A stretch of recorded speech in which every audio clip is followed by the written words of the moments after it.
Good morning everyone, welcome to civil services study practice set number ये 113 है UPPCS.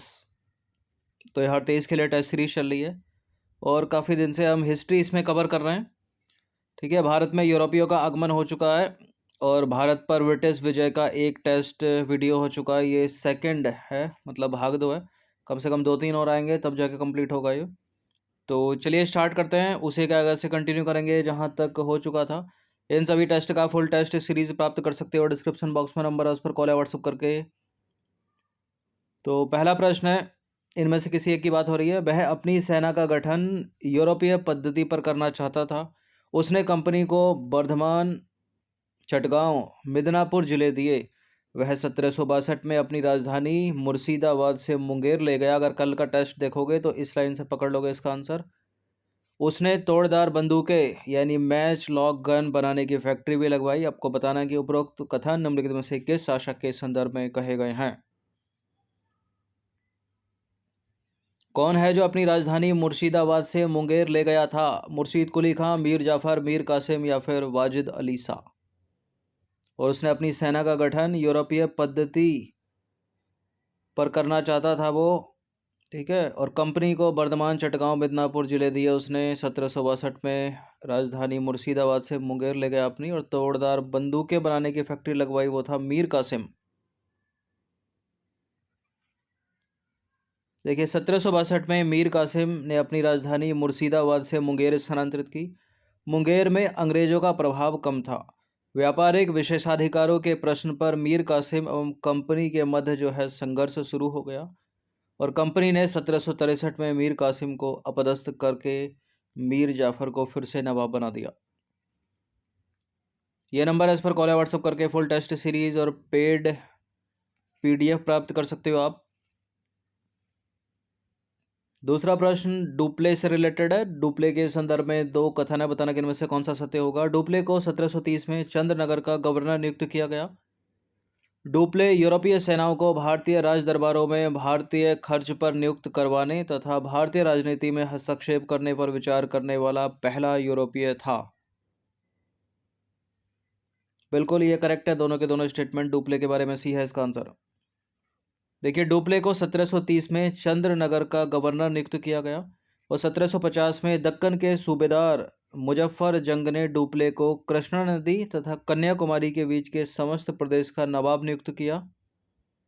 Dupleix ने ही पहली बार यूरोपीय सेनाओं को भारतीय राजदरबारों में भारतीय खर्च पर नियुक्त करवाया और भारतीय राजनीति में हस्तक्षेप किया। क्वेश्चन नंबर 3 पर आ जाइए। निम्नलिखित में से किस गवर्नर को मॉर्विक्स की उपाधि दी गई? किसको दी गई? Lord Wellesley, Lord Cornwallis, Warren Hasting, Lord William Bentinck. इसका answer option number A, Lord Wellesley को। तो चतुर्थ आंग्ल मैसूर युद्ध के परिणाम स्वरूप मैसूर राज्य का अस्तित्व जो है समाप्त हो गया। मैसूर के विरुद्ध सफलता के लिए ही लॉर्ड वेलेजली को मॉर्विक्स की उपाधि मिली, और इस युद्ध के बाद मैसूर पर फ्रांसीसी प्रभाव का अंत भी हो गया। ठीक है, मॉर्क्वेस।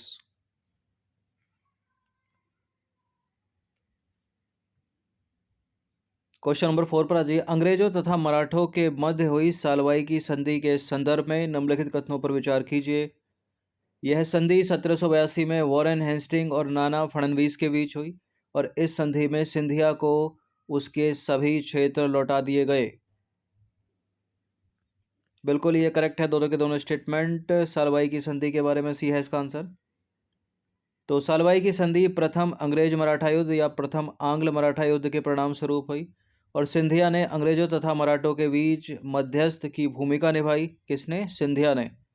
और इस संधि से जो है युद्ध पूर्व की स्थिति समाप्त हो गई, और आने वाले 20 वर्षों तक दोनों पक्षों में शांति कायम रही। नंबर 5 पर आ जाइए। वेसिन की संधि किनके बीच हुई थी? बाजीराव दौत्य, बाजीराव दौत्य, बाजीराव दौत्य, बाजीराव दौत्य। ये कॉमन है कि William Bentinck, Warren Hasting, Lord Wellesley, Lord Cornwallis. क्या है आंसर? बेसिन की संधि हुई थी लॉर्ड वेलेजली और बाजीराव दत्ते के बीच में। ऑप्शन नंबर ए है इसका आंसर।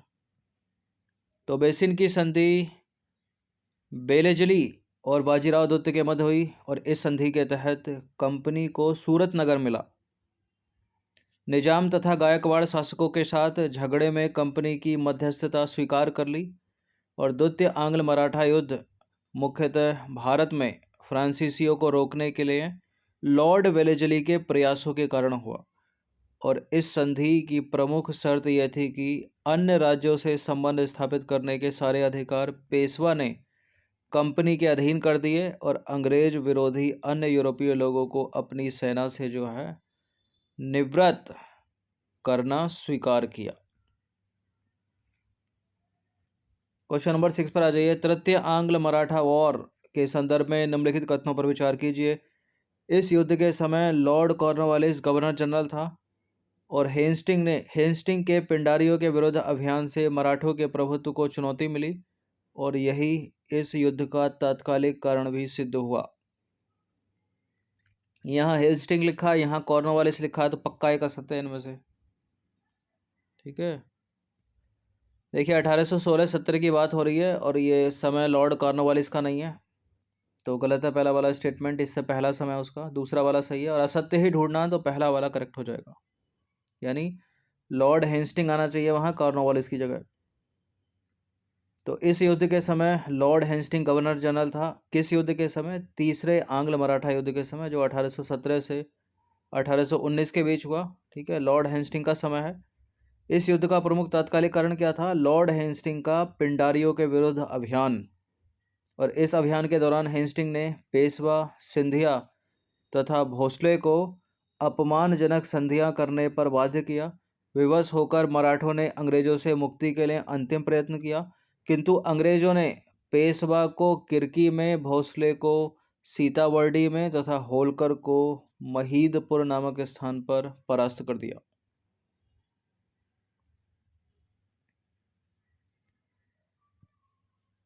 क्वेश्चन नंबर 7 पर आ जाइए। निम्नलिखित में से कौन सा या से मराठा शक्ति की पराजय के कारण है? ये 3 कारण है, बताना कि इनमें से कौन सा सही होगा। देखिए, मराठा राज्य भारतीय राज्यों में सर्वाधिक शक्तिशाली राज्य था, लेकिन हुआ क्या? व्यक्तिगत महत्वाकांक्षा के कारण इसका कई राज्यों में विभाजन हो गया। ठीक है, शिवाजी की मृत्यु के पश्चात मराठों में जागीर की प्रथा जो है आरंभ हो गई। ठीक है, जागीर के लिए लड़ने लगे वो, जिसे प्राप्त करने के लिए मराठा सरदार जो है संघर्षरत थे। मराठों ने अपनी प्राचीन सैन्य पद्धति तथा छापामार प्रणाली को त्याग दिया, जिसको शिवाजी अपनाते थे। बिल्कुल, ये तीनों के तीनों कारण जो है मराठों की हार के कारण है, उनकी पराजय के कारण है। ठीक है, तो इसका आंसर हो जाएगा ऑप्शन नंबर डी, 1 2 3। तो उपयुक्त सभी कथन जो है मराठा शक्ति की पराजय के कारण थे। इसके अतिरिक्त यदि देखें तो मराठे यूरोपियन सैनिक प्रणाली को भी पूर्णतः आत्मसात नहीं कर पाए। कई यूरोपीय, विशेषकर फ्रांसीसी अफसरों की भर्ती भी उन्होंने की, लेकिन उनका सैन्य संगठन अंग्रेजों की अपेक्षा सदैव जो है निम्न कोटि का ही रहा, मराठों का। अब आ जाइए क्वेश्चन नंबर 8 पर। रणजीत सिंह का संबंध निम्नलिखित में से किस मिसल से है? कई बार टेस्ट सीरीज में ये प्रश्न आपने देखा होगा हमारी, और ये प्रश्न प्रीवियस ईयर का प्रश्न है, कई बार एग्जाम में पूछा हुआ है, खासकर यूपी के एग्जाम में कई बार पूछा है। और इसका उत्तर क्या है? सुकरचकिया मिसल, अहलूवालिया मिसल, नकाई मिसल, निशान वाला मिसल। सुकरचकिया मिसल इसका आंसर ऑप्शन नंबर ए। देखिए, सिख मुख्यतः 5 मिसलों में बटे हुए थे। सुकरचकिया मिसल के रणजीत सिंह ने, तो रणजीत सिंह किस मिसल के हो गए? सुकरचकिया मिसल के। इन्होंने अपनी योग्यता तथा बुद्धिमत्ता से संपूर्ण सिख मिसलों को मिलाकर एक संगठित सिख शक्ति का निर्माण किया। अच्छा, रणजीत सिंह के समय 12 सिख मिसलें थीं। ठीक है, आहलूवालिया हो गए, भांगी हो गए, डलवालिया हो गए, और फैजुलापुरिया हो गए, कन्हैया हो गए, करोड़ा सिंधिया हो गए, नकाई हो गए, निहांग हो गए, निशान वाला, फलकिया, रामगढ़िया और सुकरचकिया, जिससे थे रणजीत सिंह। क्वेश्चन नंबर 9 पर आ जाइए। प्रश्न इंपॉर्टेंट है ये। सिख राजाओं के संदर्भ में निम्नलिखित में से कौन सा क्रम सही है? रणजीत सिंह, रणजीत सिंह, रणजीत सिंह सब में कॉमन है, यानी सबसे पहले यही होंगे। उसके बाद कौन आया, उसके बाद कौन आया, उसके बाद अंतिम में कौन होगा? तो रणजीत सिंह के बाद आए खड़क सिंह, तो दलीप सिंह और नौनिहाल वाले ऑप्शंस को हटा दीजिए। ठीक है, रणजीत सिंह के बाद खड़क सिंह, खड़क सिंह के बाद समय है नौनिहाल सिंह का, और सबसे अंत में है दलीप सिंह। तो ए है इसका आंसर। ठीक है, रणजीत सिंह के बाद खड़क सिंह, खड़क सिंह के बाद नौनिहाल, उसके बाद अंत में दलीप सिंह। देखिए, रणजीत सिंह के बाद उनका पुत्र जो है खड़क सिंह सिंहासन पर बैठा, ये पुत्र था इनका, और शीघ्र ही उसका विरोध शुरू हो गया खड़क सिंह का। कुछ समय के पश्चात खड़क सिंह को बंदी बना दिया गया। ठीक है, और नौनिहाल सिंह को गद्दी पर बैठा दिया गया, और यह रणजीत सिंह के उत्तराधिकारियों में सबसे चतुर था नौनिहाल सिंह। सितंबर 1843 में दलीप सिंह को महाराजा घोषित किया गया इसको। ठीक है, और यह अंतिम सिख शासक था। तो अगर पूछ ले कि निम्नलिखित में से कौन सा अंतिम सिख शासक है, तो दलीप सिंह, और पहला पूछ ले तो रणजीत सिंह। अगले प्रश्न पर आ जाइए। क्वेश्चन नंबर 10 है, मुदकी, फिरोज शाह, अलीवाल और सुब्बारहान की 4 प्रसिद्ध लड़ाइयों का संबंध निम्नलिखित में से किससे है? प्रथम आंग्ल मराठा युद्ध से, आंग्ल फ्रांसीसी युद्ध से, जिसको कर्नाटक युद्ध के नाम से जाना जाता है, कल के टेस्ट में आपको ने पढ़ा होगा ये, प्रथम आंग्ल मैसूर युद्ध से, और प्रथम आंग्ल सिख युद्ध से।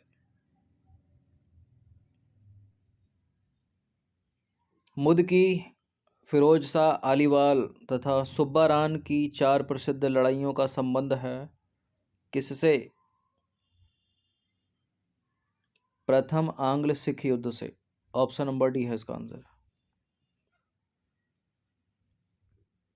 ऑप्शन नंबर डी है इसका आंसर, प्रथम आंग्ल सिख युद्ध। तो मुदकी, फिरोज शाह, अलीवाल, सुब्बारहान युद्धों का संबंध है प्रथम आंग्ल सिख युद्ध से। इन लड़ाइयों में सिखों की सेना जो है बुरी तरह पराजित हुई इन सभी लड़ाइयों में। ठीक है, मुदकी, फिरोज शाह, अलीवाल और सुब्बारहान, और सिखों को लाहौर की संधि के लिए विवश होना पड़ा। अंग्रेजों ने लाहौर, जम्मू कश्मीर आदि क्षेत्रों पर तो अधिकार कर ही लिया, साथ ही सिखों की सेनाओं में भी भारी कटौती कर दी। ठीक है, सिखों की सेना में भी भारी कटौती कर दी। तो इन युद्धों, इन जगह अंग्रेजों ने, ठीक है, हराया सिखों को। तो 10 प्रश्न थे ये, भाग पार्ट 2 है, मतलब कम से कम अभी 2 या 3 भारत पर ब्रिटिश विजय टॉपिक और चलेगा, उसके बाद कंप्लीट हो गए, फिर उसी के आगे से आगे जो होगा कंटिन्यू करेंगे। इन सभी टेस्ट का PDF भी प्राप्त कर सकते हो पेड टेलीग्राम ग्रुप से। ठीक है, वो जो नंबर है उस पर कॉल या व्हाट्सअप करके। धन्यवाद। हर दिन प्रैक्टिस करते रहिएगा।